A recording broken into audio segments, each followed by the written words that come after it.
अब माता सावित्री की कथा सुने।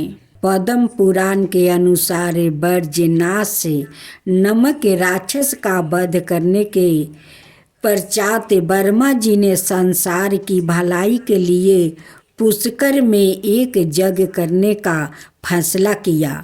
ब्रह्मा जी यज्ञ करने हेतु पुष्कर पहुंच गया, लेकिन किसी कारणवश सावित्री समय पर नहीं पहुंची। यज्ञ को पूर्ण करने के लिए उनके साथ उनकी पत्नी का होना जरूरी था, लेकिन सावित्री जी के नहीं पहुंचने की वजह से उन्होंने एक कन्या गायत्री से विवाह कर यज्ञ शुरू किया। उसी दौरान देवी सावित्री वहां पहुंची और ब्रह्मा के बगल में दूसरी कन्या को बैठा देख क्रोधित हो गई। उन्होंने ब्रह्मा जी को श्राप दिया कि देवता होने के बावजूद कभी भी उनकी पूजा नहीं होगी।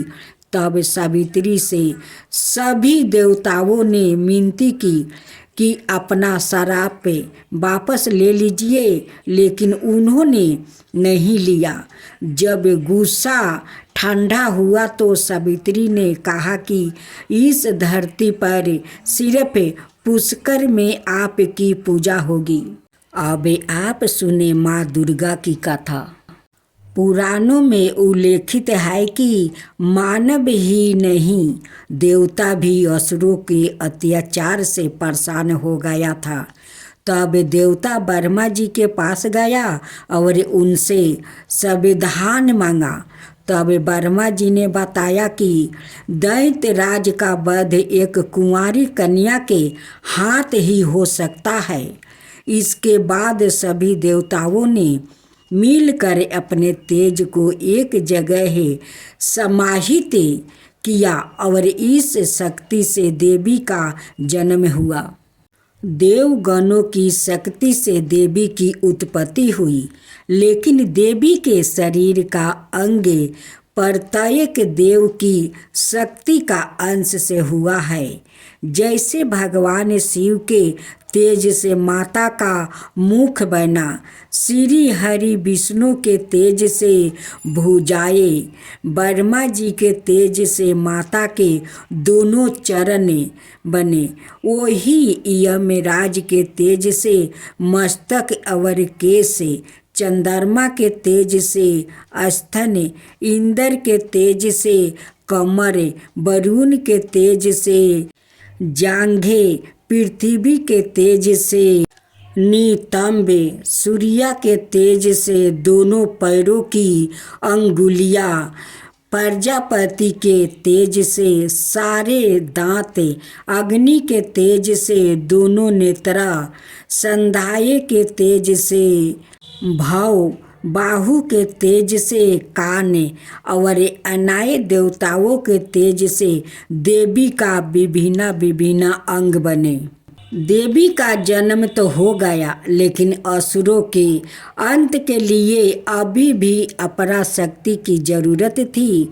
तब भगवान शिव ने उनको अपना त्रिशूल दिया, भगवान विष्णु ने चक्र दिया, हनुमान जी ने गदा दिया, श्री राम ने धनुष दिया, अग्नि ने शक्ति और बाण से भरे तरकस दिया, वरुण ने दिव्या शंख दिया, प्रजापति ने स्फटिक मणियों की माला दिया, लक्ष्मी जी ने कमल का फूल दिया, इंद्र ने वज्र, शेषनाग ने मणियों से शोषभीत नाग दिया, वरुण देव ने पासा और तीर दिया, ब्रह्मा जी ने चारों वेद और हिमालय पर्वत ने माता को उनका वाहन सिंह दिया। इन सभी अस्त्र शस्त्र को देवी दुर्गा ने अपनी 18 भुजाओं में धारण किया। अस्त्र शस्त्र और आंतरिक शक्तियों से देवी का विराट रूप बन गया और असुर उन्हें देखकर ही भयभीत होने लगा। देवी के पास से सभी देवताओं की शक्तियाँ हैं, उनके जैसे कोई दूसरा शक्तिशाली नहीं है। उनमें अपार शक्ति है, उन शक्तियों का कोई अंत नहीं है, इसलिए वो शक्तिशाली कहलाती है। जय माँ दुर्गा, जय माँ दुर्गा। अब आप सुने बेभाव लक्ष्मी व्रत कथा। कथा के अनुसार एक समय की बात है, किसी शहर में कई लोग रहते थे। सभी अपने कामों में व्यस्त रहते थे, किसी को किसी से कोई मतलब नहीं था। भजन कीर्तन, भक्ति भाव, दया माया, परोपकार जैसे संस्कारों का अभाव हो चुका था। शहर में बुराइयां बढ़ गई थी। शराब, जुए, रस, बेचारी, चोरी, डकैती आदि बहुत से गुनाह शहर में होने लगे थे। बावजूद इसके उस शहर में कुछ ऐसे लोग भी रहते थे। इनमें शीला नाम की स्त्री, जो धर्मी की प्रकृति और संतोष स्वभाव वाली थी, उनका पति भी विवेकी और सुशील था। शीला और उसका पति कभी किसी की बुराई नहीं करते थे और भगवान का भजन करने में अच्छी तरह समय व्यतीत कर रहे थे। शहर के लोग उनकी गृहस्थी की सराहना करते थे। देखते ही देखते समय बदल गया। शीला के पति की अच्छी संगति बुरी में बदल गई। सब वो जल्द से जल्द करोड़पति बनने के ख्वाब देखने लगा, इसलिए वो गलत रास्ते पर चल पड़ा और फलस्वरूप उसकी हालत भिखारी जैसी हो गई। शराब, जुए, रस, सारस, गांजा आदि बुरी आदतों में शीला का पति भी फंस गया।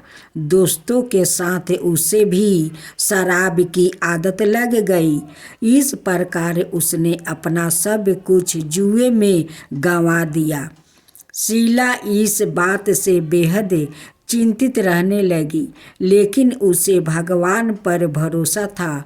वो अपना अधिकांश समय प्रभु भक्ति में बिताने लगी। अचानक एक दिन दोपहर को उनके द्वार पर किसी ने दस्तक दिया। शीला ने द्वार खोला तो देखा कि एक माताजी खड़ी थी। उसके चेहरे पर अलौकिक तेज दिखाई दे रहा था। उनकी आँखों में से मानो अमृत बह रहा था। उसका भाव, चेहरा करुणा और प्यार से झलक रहा था। उसको देखते ही शीला के मन को शांति महसूस हुई और उसके रोम रोम आनंदमय हो उठा। शीला उस माँ जी को आदर के साथ घर ले आई। घर में बैठने के लिए कुछ भी नहीं था। अत शीला ने एक फटी हुई चादर पर उसको बैठाया। माँ जी बोली, क्यों शीला, मुझे पहचाना नहीं? हर शुक्रवार को लक्ष्मी जी के मंदिर में भजन कीर्तन के समय मैं भी वहाँ आती हूँ। इसके बावजूद शीला कुछ समझ नहीं पा रही थी। फिर माँ जी बोली, तू बहुत दिनों से मंदिर नहीं आई, इसलिए मैं तुम्हें देखने चली आई। माँ जी के प्रेम भरे शब्दों से शीला का हृदय पिघल गया। उसकी आँखों में आंसू आ गया और वो बिलख बिलख कर रोने लगी। माँ जी ने कहा, बेटी, सुख और दुख तो धूप और जैसे होते हैं। धैर्य रखो बेटी, मुझे तेरी सारी परेशानी बता। माँ जी के व्यवहार से शीला को काफ़ी संभल मिला और सुख की आशा में उसने माँ जी को अपनी सारी कहानी कह सुनाई। माँ जी के व्यवहार से शीला को काफ़ी सुकून मिला और उनसे माँ जी को अपनी सारी कहानी सुनाई। शीला के पूछने पर माँ जी ने उसे व्रत की सारी विधि भी बताई। माँ जी ने कहा, बेटी, माँ लक्ष्मी का व्रत बहुत सरल है। उसे वरद लक्ष्मी व्रत या वैभव लक्ष्मी व्रत कहा जाता है। यह व्रत करने वाले की सब मनोकामना पूर्ण होती है। वो सुख, संपत्ति और यश प्राप्ति कराती है। शीला यह सुनकर आनंदित हो गई। शीला ने संकल्प करके आंखों खोली तो सामने कोई नहीं था। वो सोच में पड़ गई कि माँ जी कहाँ गई। शीला को तत्काल यह समझते देर नहीं लगी कि माँ जी और कोई नहीं, वो साक्षात लक्ष्मी जी ही थी।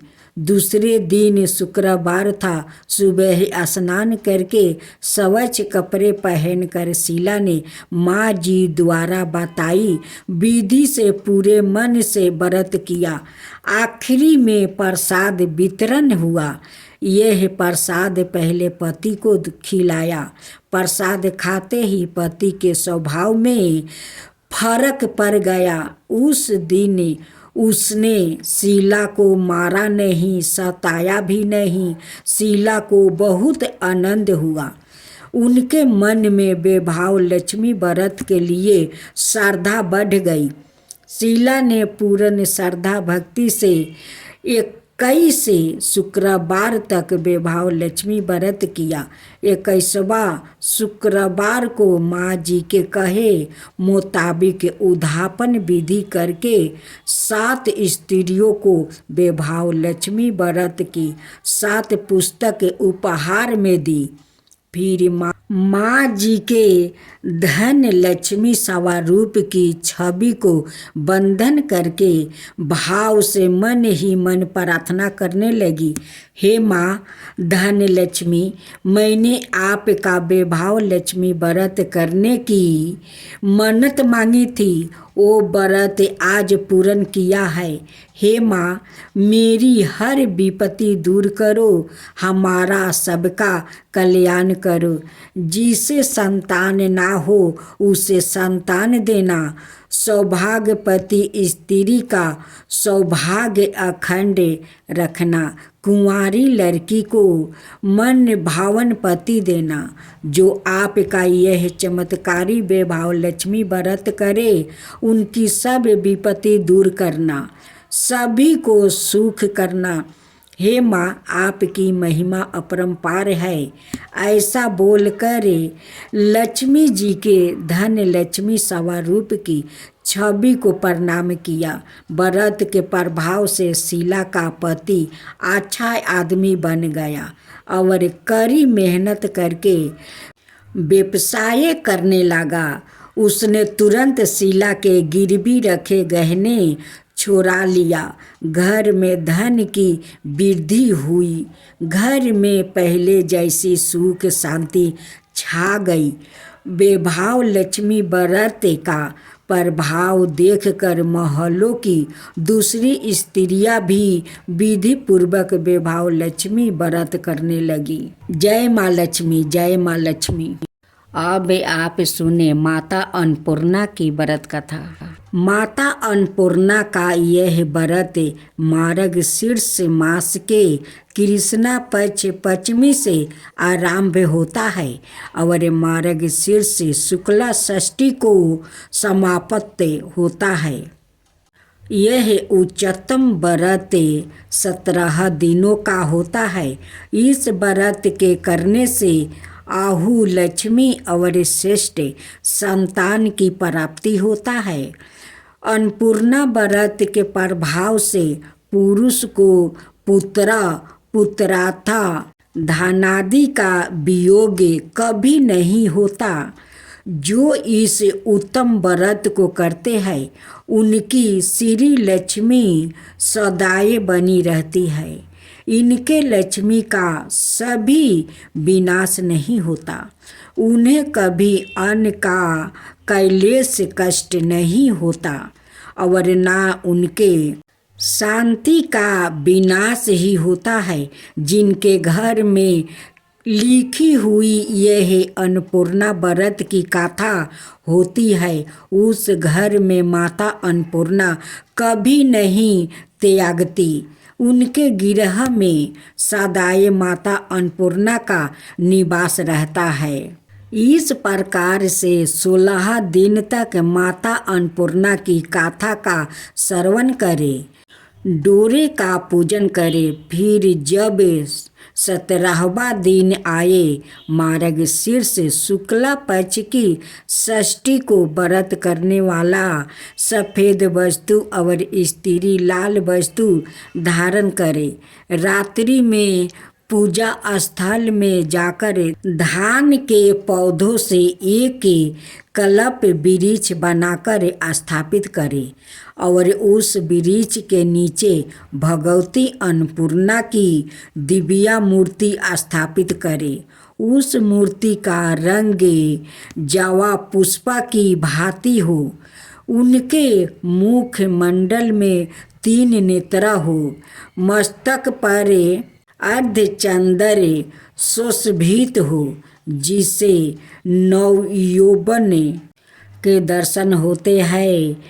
बंदूक के फूलों की ढेरी उसके चरणों और लगी हो और वो दिव्या भूषणों से विभूषित हो। उनकी मूर्ति प्रसन्न मुर्दा में सवरण के आसन पर विराजित हो। मूर्ति के बाएं हाथ में अन्न से भरी पूरन माणिक का पतरा और दाएं हाथ में रत्नों से निमिरित कलछुल हो। 16 पंखुड़ियों वाले कमल की एक पंखुड़ी पर पूरब से दाहिनी ओर से नंदिनी मेदिनी भरदा गंगा बहुरूपा तितिक्षा माया हाथी स्वच्छा रिपु हंत्री अंधराता नंदा पूरन रुचि नेत्रा स्वामी सीधी हासानी आकिंत करे। हे देवी, मेरे द्वारे की गई इस पूजा को ग्रहण करे। तुम्हें नमस्कार है। हे माता, तुम तीनों लोग का लालन पालन करने वाली हो। मैं तुम्हारा दास हूँ, इसलिए हे माता, तुम मुझे श्रेष्ठ वर प्रदान करे, मेरी रक्षा करो। फिर अन्नपूर्णा व्रत की गाथा सुनो। गुरु को दक्षिणा प्रदान करे। 17 पात्रों में पकवान से पूर्ण करे। देवों ब्राह्मणों को दान दे। फिर सुहागिन औरतों को भोजन करावे। तत्पश्चात रात्रि में सवाए भी बिना नमक का भोजन करे और रात्रि में भगवती का महोत्सव करे। फिर पृथ्वी पर 7 घंटे प्रणाम करे, भगवती से प्रार्थना करे, उनका विसर्जन कर दे। फिर इस प्रकार प्रार्थना करे, हे माता, हम लोग को तुम्हारे चरण कमल के अतिरिक्त और कोई सहारा नहीं है। हे माँ, आप हमारे अपराधों को क्षमा करो और मेरे परिवार पर प्रतिदिन कृपा दृष्टि रखो। कल्प वृक्ष से निमिरित किए गए धन की बालों का उपयोग बीज आदि के लिए करे या सवाए भोजन करे, किंतु दूसरे को कदापि ना दे। इस प्रकार 16 बरस तक अन्नपूर्णा व्रत को करे। फिर 17वां वर्ष उद्यापन कर दे। पूर्ववत 17 पात्रों को पकवानों से पूर्ण करे। वस्तु और बामस के छतरी से ढक दे। फिर ब्राह्मणों को अन्न गऊ का दान करे, अपने गुरु को अन्न का 3 पात्रा प्रदान करे। व्रती को नियम पदार्थों का सेवन करना चाहिए। मूंग की दाल, चावल, जौ का आटा, अरबी, केला, आलू, कांदा, मूंग दाल का हलवा। इस व्रत में नमक का सेवन नहीं करना चाहिए। राधे राधे भक्तजनों, अभी आप सुनेंगे माँ गंगा के कंगना और संत राय जी की कहानी। काशी में एक ब्राह्मण नित्य प्रति राजा की तरफ से गंगा जी को पुष्पा अर्पित करने जाया करता था और मार्ग में संत राय दास जी से भी मिलता था। एक दिन राय दास जी ने उस ब्राह्मण को 2 पैसा देकर कहा कि महाराज, आप प्रतिदिन राजा की तरफ से गंगा जी को पुष्पा अर्पित करने जाते हैं, तो आज मेरी तरफ से यह 2 पैसे भी गंगा जी को अर्पित कर देना और वो जो कुछ कहे सो मुझे आकर बता देना। ब्राह्मण उनसे 2 पैसे लेकर चला गया। रोज की तरह ब्राह्मण ने पहले राजा की ओर से गंगा जी को पुष्पा अर्पित किया और फिर राय दास जी के 2 पैसे भी गंगा जी को अर्पित किया और कहा, लोग गंगा मैया, यह 2 पैसा राय दास जी भेजा है। पैसे चढ़ाते ही ब्राह्मण ने देखा कि गंगा जी में से 2 दिव्या हाथ प्रकट हुई और दोनों पैसा लेकर अदृश्य हो गई। यह अदृश्य देखकर ब्राह्मण आश्चर्यचकित रह गया। कुछ ही क्षणों में वो हाथ फिर से प्रकट हुए और अब की बार उन हाथों में एक सोने का बहुमूल्य कंगना था। जल में आवाज आई कि यह कंगना जाकर राय दास जी को दे देना। ब्राह्मण कंगना लेकर राय दास जी के घर की ओर चलने लगा। मार्ग में उसने सोचा कि राय दास जी ने तो यह कंगना देखा नहीं है, तो फिर उन्हें यह क्यों दिया जाए। ऐसा विचार करके वो अपने घर की तरफ जाने लगा और रास्ते में उसने वो कंगना एक सोनार को बेच दिया। दूसरे दिन जब वो पुण्य राय दास जी से मिला तब उन्होंने कहा कि पैसे तो मैंने अर्पित कर दिया था, परंतु गंगा जी ने कुछ नहीं कहा। यह बात सुनकर राय दास जी चुप हो गया। अब उस कंगना को सोनार से किसी सेठ ने खरीद लिया। उस सेठ की पत्नी कंगना को पहन कर रानी से मिलने गई। रानी को यह कंगना बहुत पसंद आया तो सेठानी ने वह कंगना रानी को भेंट कर दिया। फिर रानी ने वह कंगना राजा को दिखाया और उसी के जैसा एक और कंगना बनवा देने का आग्रह किया। राजा ने अपने राज्य के सभी प्रमुख सोनारों को बुलाकर वैसा ही एक और कंगना बनाने की आज्ञा दी।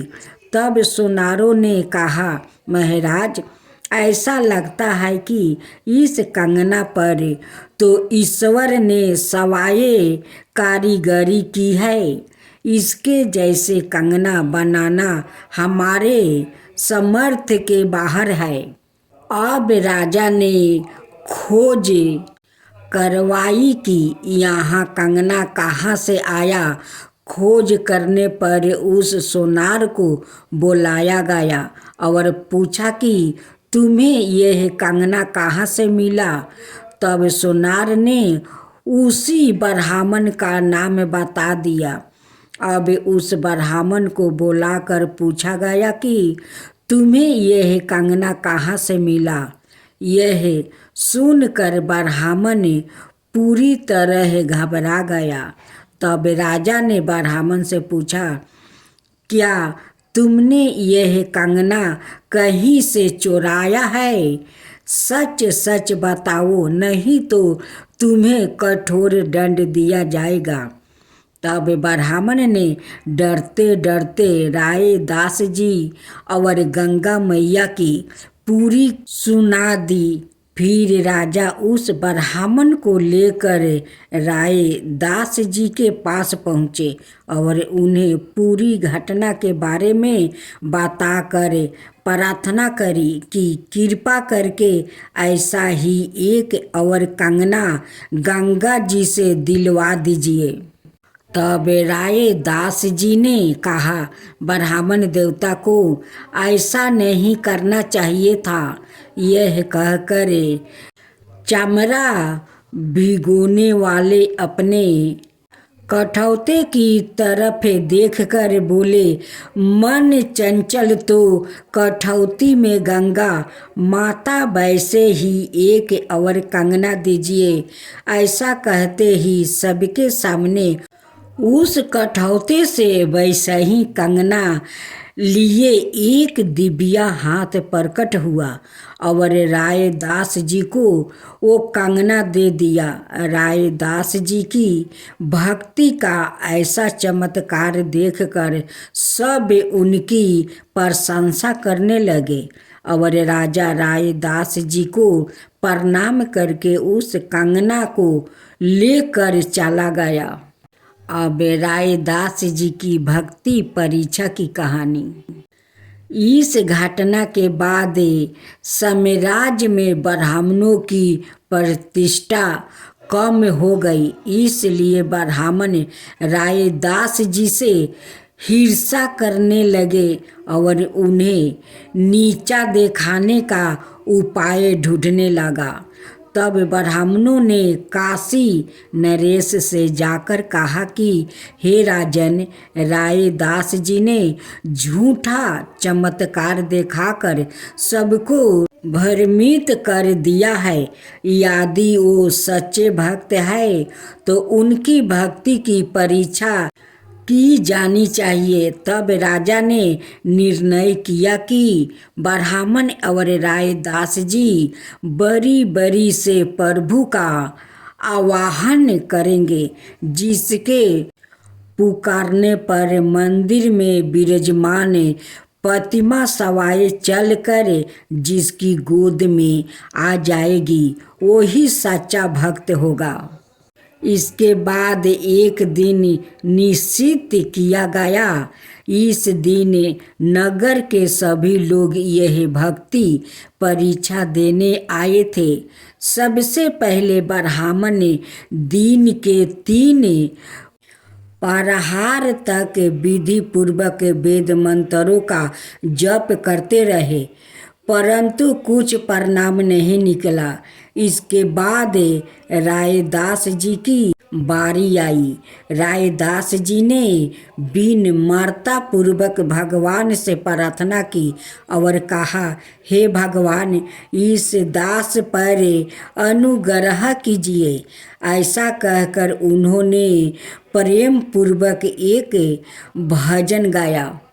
जैसे ही राय दास जी का भजन पूरा हुआ, भगवान की प्रतिमा सबके सामने अपने स्थान से उठकर राय दास जी की गोद में जा बैठी।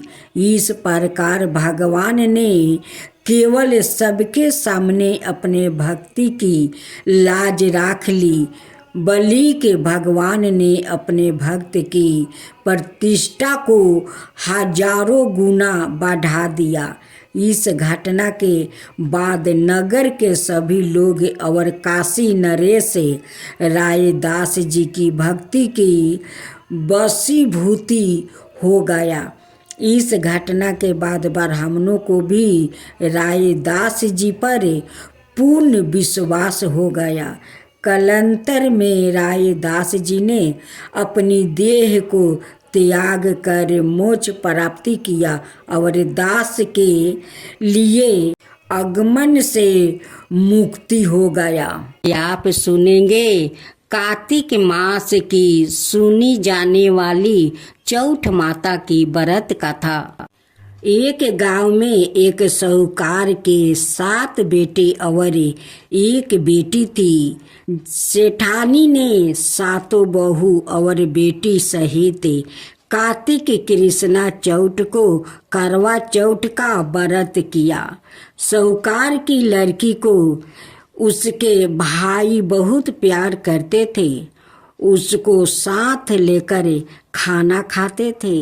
भाइयों ने बहन को खाने के लिए बोला तो बहन भाइयों से बोली, भाई आज तो मेरा करवा चौथ का व्रत है, इसलिए आज जब चांद उगेगा तब चांद का अर्घ देकर खाना खाऊंगी। भाइयों ने चांद उगने का इंतजार किया पर चांद नहीं दिखाई दिया। व्याकुल होकर उन्होंने एक उपाय सोचा कि ऐसे तो बहन भूखी रहेगी। इसलिए एक भाई ने दीपक जलाए, एक ने चलनी ली और पहाड़ी पर चढ़कर दीपक जलाकर चलनी लगा दी। दूसरे भाइयों ने संकेत मिलते ही बहन से कहा, बहन चांद देख गया है। तब बहन ने अपनी भाभियों से कहा, भाभी चांद देख गया है, चांद देख लो। तो भाभी बोली, यह तो आपका चांद देखा है, हमारा चांद तो रात में देखेगा। बहन ने अपने भाइयों पर विश्वास कर चांद को अर्घ देकर खाना खाने बैठी। पहले निवाला में बाल आया, दूसरा निवाला खाने लगी तो ससुराल से बाई को लेने वाले आ गया और बोले, बेटा बहुत बीमार है, बहू को भेज दो। माँ ने जैसे ही कपड़े निकालने के लिए बक्सा खोला तो काले नीले ओ सफेद वस्तु ही हाथ में आया। माँ ने एक सोने का सिक्का पले में बांध दिया और बोली, रास्ते में सबके पाँव छूती जाना और जो अमर सुहाग की आशीष दे उसे देना। सारे रास्ते पाँव छूती गई पर किसी ने अमर सुहाग की आशीष ना दी। ससुराल के दरवाजे पर 8 साल की बिटिया खड़ी थी। उसके पाँव छूने पर वो बोली कि सीली हो, सपूती हो, 7 पूत की माँ हो। यह सुनते ही सोने का सिक्का निकाल कर उसे दे दिया और पहले का गांठ बांध लिया। अंदर गई तो पति मारा पारा था। बहू ने अपने मरे हुए पति को जलाने के लिए नहीं ले जाने दिया और अपने मरे हुए पति को लेकर एक कुटिया जो गांव के बाहर थी उसमें जाकर अपने पति का सिर गोद में राख कर बैठ गई। इससे सब परिवार और गांव वाले उससे नाराज हो गया और सब ने उससे दूरी बना ली। उसकी कुटिया की तरफ कोई नहीं जाता। एक छोटी सी लड़की उसको खाना दे देती और कहती, मुर्दा सेवती रोटी ले। कुछ समय के बाद माघ की तिल चौथ आई और बोली, करवा ले तू करवा ले भैया की प्यारी, करवा ले दिन में चांद उगनी, करवा ले। तब वो चौठ माता के पाँव पकड़ कर बैठ गई। हे चौठ माता, मेरा उजरा सुहाग तो आपको लौटा नहीं पड़ेगा। नादानी में हुई गलती की इतनी बड़ी सजा मत दो माँ, मुझे मेरी गलती का पछतावा है। मैं आपसे हाथ जोड़कर प्रार्थना करती हूँ। तब चौठ माता बोली, मुझसे बड़ी तो बैसाख की चौठ है, वो आएगी तो उससे तेरा सुहाग मंगना। इसी तरह बैसाख की चौथ आई। उसने कहा, भादों की चौथ आएगी तो तुझे सुहाग देगी। थोड़े समय बाद भादुरी चौथ माता आई तो उसने भी यही सब कहा, तो पाँव पकड़ कर बैठ गई और रोने लगी। उसकी करुण पुकार सुनकर भादुरी चौथ माता बोली, तुझसे कार्तिक कृष्णा करवा चौथ माता रूठी हुई है, तो वही तेरा सुहाग तुझे लौटा सकती है। यदि वो चली गई तो तुझे तेरा सुहाग कोई नहीं लौटा सकता। कार्तिक का महीना आया। चौठ माता सरग से नीचे उतर आई और गुस्से से बोली, सात भैया की बहन, करवा ले दिन में चांद उगनी, करवा ले बरत भंडानी, करवा ले। साहूकार की बेटी ने चौठ माता का पाँव पकड़ लिया। वो विलाप करने लगी, हे चौठ माता, मेरी बिगड़ी आपको बनानी ही पड़ेगी। इस जग में माँ से बढ़कर कोई नहीं है। माँ ही बेटी का दुख दूर कर सकती है। माँ का हृदय अत्यंत विशाल होता है। माँ मुझे अभागिन पर अपनी कृपा दृष्टि बरसाओ। चौठ माता उसकी सच्ची भक्ति और त्याग से प्रसन्न हो गई और उसे अखंड सौभाग्यवती का आशीर्वाद देते ही उसका पति जीवित हो गया और माँ अंतर्ध्यान हो गई। पति उठा और बोला, मुझे बहुत नींद आई। वो बोली, मुझे 12 महीना हो गया आपकी सेवा करते। मुझे तो चौठ माता ने सुहाग दिया है। जब वो लड़की रोटी देने आई तो उसे काकी की बात करने की आवाज आई, तो घर जाकर बताया। सासू जी ने आकर देखा तो बहू और बेटा दोनों जिम रहे हैं। वो चौपार पासा खेल रहे हैं। सासू जी यह सब देखकर प्रसन्न होकर पूछने लगी, यह सब कैसे हुआ? तो बहू बोली, चौठ माता ने अखंड सौभाग्य की आशीष दी है। सब लोग चौठ माता का चमत्कार देख चौठ माता की जय जयकारा करने लगे। चौठ माता का उद्यापन कर सारी नगरी में कहला दिया कि सब कोई चौठ माता का व्रत करो। 13 चौठ नहीं तो 4 चौठ नहीं तो 2 चौठ तो सबको करनी ही चाहिए। हे चौठ माता, जैसे अमर सुहाग साहूकार की बेटी को दिया वैसे सबको देना। सभी पर अपनी कृपा बनाए रखना। विधि विधान से कहानी कहने वाले सुनने वालों भक्तों पर सदाई अपनी कृपा बनाए रखना। इस कहानी का बाद गणेश जी की कहानी सुने। मंगल करने दुख हरने चौठ माता की जय। ओम जय।